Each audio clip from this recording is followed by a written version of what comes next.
ngasi option gi premium je karmaina semake habagi matang da take mamangi video da Zerodha da watch list da option je kamaina add tawni habe matang ta khrabani ada aina karamba strike price khangani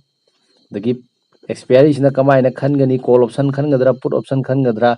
aduga kamaina add tawni habe matang da ta khrabani do summa kanche masa masa singje somna khangena lawduni khangdraga su hapa tamo maramdi option gi matang da di yengba aduga khitang khut yaurga practical tawda taraga di gyan taba khara wat kaneba aduna aina sida tai singje hapaga chat phawba puthokpa adumbadi khitang haibagi keno phawba leibiu haitare aduga mamangi video sing da takiba masu lei hana OTM oirambodo ITM onbasu yai haba hana ITM olammaduna OTM olakpasu yaina masi atai gi nate spot price habedi spot price hai taragadi underlying asset ki price hai tare bank nifty oi taragadi bank nifty ki price market matam dadi haiba spot price hairage ko si kochen chele amuk ka ba shawi amuk kum ba shawi ado kochen chen ba sina maram oraga hana ITM oramado OTM on gi basman on tho on to ba yai habi concept ma su takre sigi concept sing si ai khange na lawduni ko ado khanga bani na makha chatharase ngasigi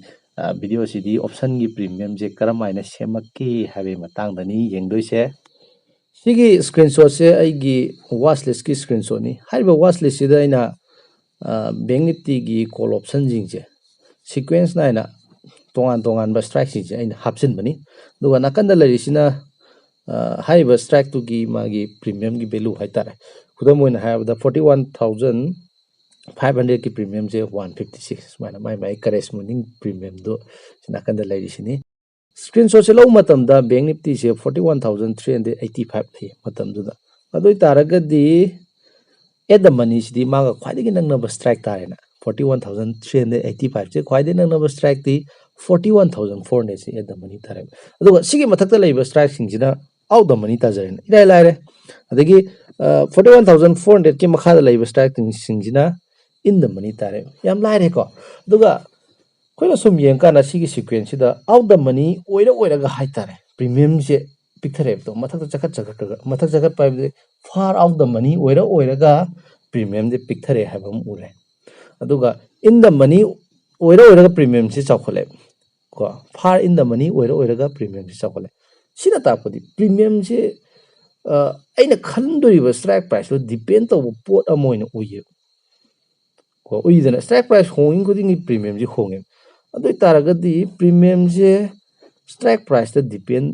oiba pot amo oidoi gyan tare ko pasengna premium je strike price da khatang depend tawbra habadi tawdi atoba factor mayam ama leiriba mingona palabda implied volatility time to expiry spot price hai taragadi underlying asset to gi price to matam gi matungina market timing ni chentok chin tawidana price to adu chentok chin tawudra maram oira premium ji honbe adagi risk free interest rate dividend sumba term mayam je sida loina depend tawe haiba factor sing je lengma matam da premium ji lengani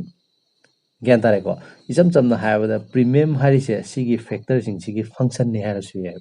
haiba factor sing ji homu matam da premium do hongani ado sigi factor sing sida maru oiba hai taragadi ko ngasigi video sida yarakadobase strike price di khang leiredana adai underlying asset ki price khange ko time to expiry habangwa implied volatility habangwa ani yawre sigi time to expiry se ngasi gyan tanam ta kani IB sidi ko implied volatility sidi ko na Greek theory tamba kana laksi ado fare premium hari pose factor mayam da depend tawre habam lei ko ado formula oina ga ithuga ma je premium gi formula oina ka iba yabra hai ta di yai adu su yai premium gi formula am lai premium haiba se intrinsic value plus time value se sibu premium hare khangnai mai formula haibadi premium je kari na sarak pano oina hai kan jida ko hadi kitang tension lagai tare ngasai di si factor mayam ni semak pane haidana ado kitang subchi laga ma je intrinsic value ga time value ga ani je pullaga sarak pane na hai adoi taragadi intrinsic value jiga time value jiga masi khangmam darkar le ahanbada intrinsic value ji yengjigo intrinsic value si am lai ga jani ko ado intrinsic value se call option gi intrinsic value am lai put option gi ama lay ani si kitang khena yam khena bana te plus minus ta khena bai wane ba ado ahan bada call option gi intrinsic value ji hana yeng chi ahoi hoji nei nei ji call option gi ni na ko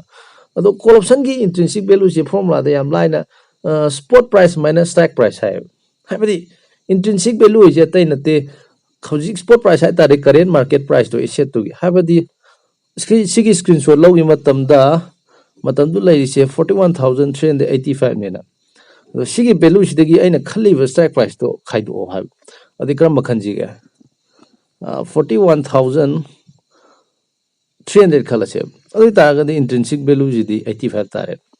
yam lai bani si khena bisne gyan tare aduga 41200 ki su lai 185 tare ani dugi khaido na ga lore sidi plus minus ki wari ne minus ki wari ne adi 41100 ki di 285 tare 40000 gi na keno ta jare 385 ta jare smaina intrinsic value jam puthok ba lai adu masida keno khak amaga kitang phak ta bam lai adu keno gi yeng se 41700 ki intrinsic value putho hai taraga di spot price de khaido khanui ni haidana adu 41385 minus haraga 41700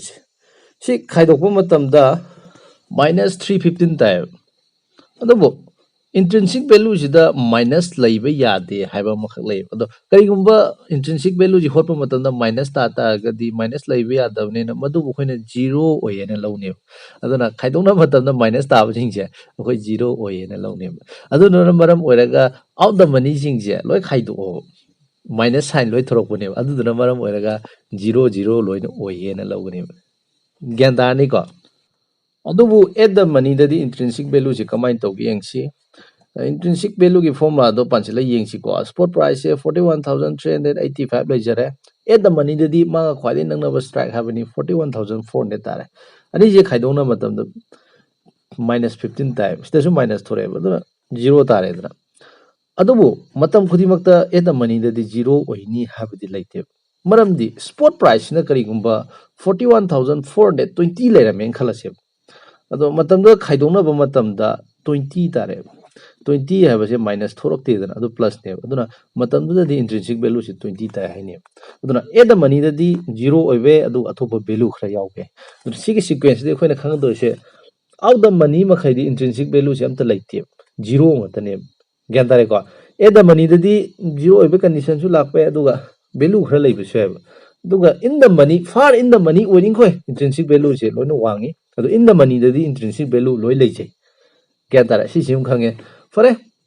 Koyna option की premium की formula the intrinsic value plus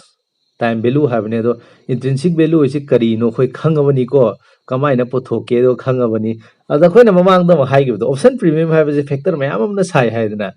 सी मयाम इग्रेदना अदो अदुगी factor मयाम मरक्तु the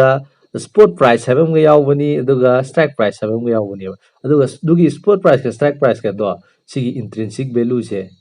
सिदा सी खोइना नैना पो मतमदा स्पॉट प्राइस चंद्रो स्ट्राइक प्राइस चंद्रो अदुदुननी ममांगदा प्रीमियम जे सारकपा मतमदा स्पॉट प्राइस तसु डिपेंड तवी स्ट्राइक प्राइस तसु डिपेंड तवी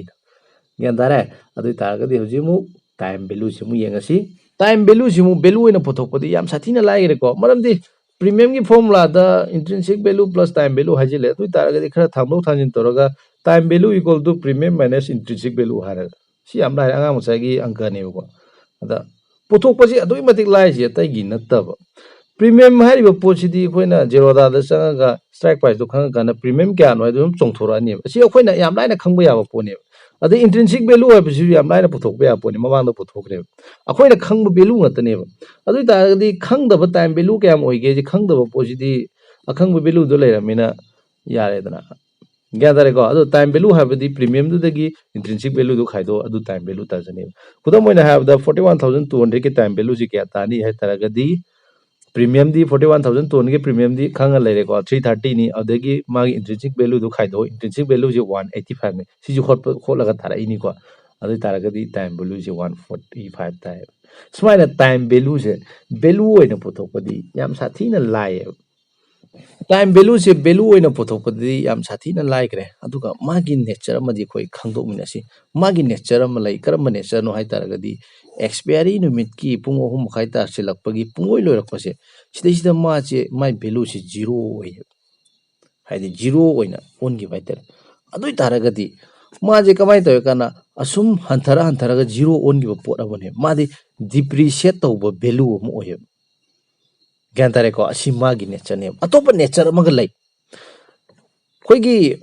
ली एक्सपायरी दनिको नै नै से वीकली एक्सपायरी दि फ्राइडे से फ्रेश नुमिने अहम अनि सुब निमिसिना मंडे नि अहुम सुब निमिसिना ट्यूसडे नि अदे वेडनेसडे थर्सडे सिदा अरोइब नुमिने एक्सपायरी नुमिने सिदैसिदा मागी हंथरकपगी रेट हाइबम लेंगोनी दना फ्राइडे द रेट असुक हंथबा हाइबम लेंगोनी अदुगा ट्यूसडे दना असुक हंथबा मंडे दना असुक हंथबा हाइबम लेंगोनी असिगी रेट से हंथबगी रेट से एक्सपायरी नक्सिल याम थूब हेले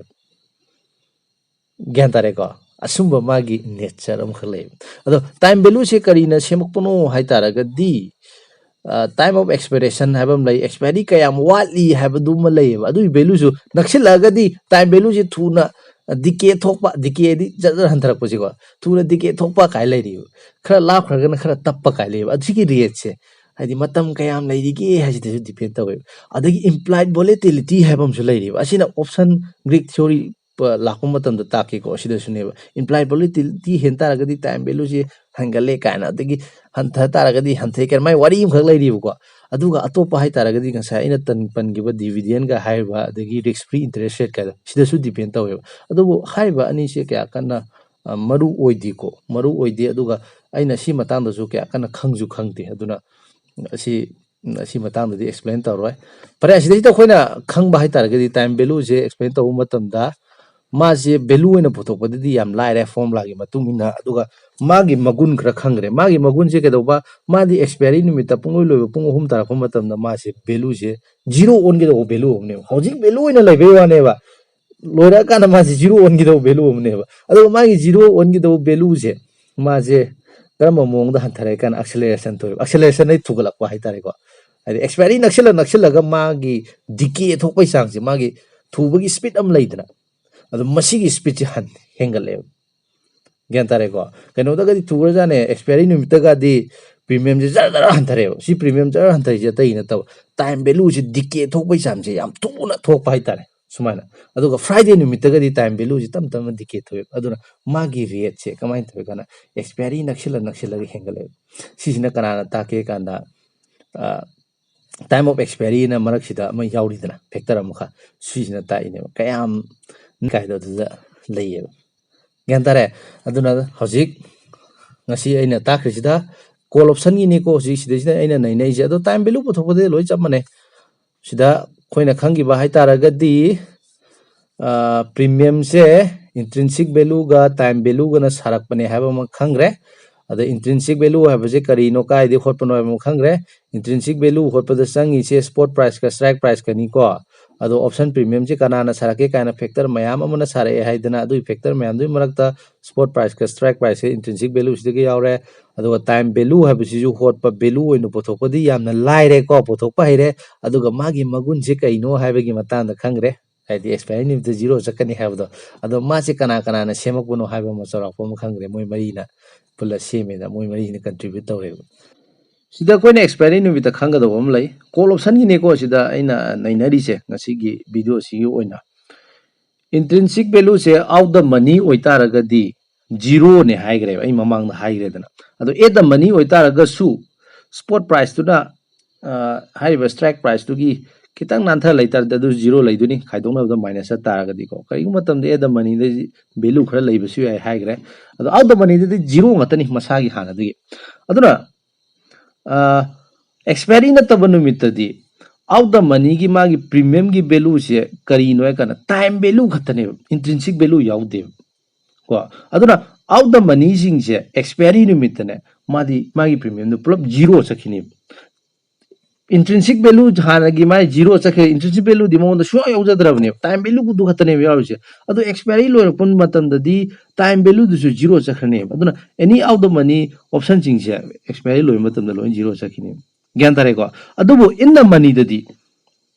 इन द मनी होगी तारगदी मागी टाइम वैल्यू दी लोई जीरो चलनी को इन द मनी होगेरा आउट द मनी होगेरा यारे टाइम वैल्यू लोई जीरो चखरे अदुबो इन द मनी द लेमहोगदुइबा मागी प्रीमियम सिदी इंट्रिंसिक वैल्यू दु खतने इंट्रिंसिक वैल्यू खरदी लेमदुरिदना अदुगी वैल्यू दु खतने लेमहोदुइस वीडियो से याम सांग्रे अदुना ngasigiди call option gi premium je kamaina semge habe matang je sikhak nainarasi aduga put option ni premium kamaina semge habduna mathangi video da yengsi put option gi premium kamai semge si yam lai ko ngasi loi ta khrabani maru oiba sing kitang khenabam khak lai ba hitar adu khatane maramdi call option da di go out the money se spot price gi mathak ta laiba strike sing duni out the money is aduga makha da laiba strike sing in the money adu put option da di mo ona ba hitare मथक लेब strike in the money तारे मखा लेब strike out the money होता है खेनबसीना मरम ओइरगा अंक खितंग खेनरपदुना खितंग खेनबई वाने अदो मरुओइब कोर आइडिया सिनी ngasi लो एक्सप्लेन तौगरबने मथंगी वीडियो सिदि कछु याम सांगरोइब सिदा आइना खितंग कोइना अदुगा मयाम ज्ञान ताना बन ताइसे आई ज्ञान तारमगद्रादि खलेको मयाम येंबिरिबा अनोबा हाइतारे बिगिनर सिंगसे अदो आइना मतमदुदा मसे ज्ञान ताना ऑप्शन की मतंग से ज्ञान ताना बाइना वीडियो द येंगा इशु तमगिबा गतने मतमदुदा आई पैसा लैते कनो तमनबा पैसा लैतबने वीडियो द येंगा गतने अदुना याम वागिबा हाइतारेको अदुगा ज्ञान तादबा पोरमसु ओइगिबा सुम्बा कन्सेप्ट मैमसे अदुना हजिक वीडियो येंबिरिबा कांगुसिंदो आइना तागिदबदो आइना खितंग पेनदबा टाइमिंग अम लैबा हाइतारे हजिक खंगा कानदि असुमाइना एक्सप्लेन तरोगदि हेना ज्ञान तानी कायना आइना खंजबा हाइतारे अदो फरे मयामना ज्ञान ताबा तादबा इदुदि मयामदा लैरे अदो नुवाई नुवाइते हाबदु मदि कमेंट दा पिबिरमो ngasi gidi sida losilage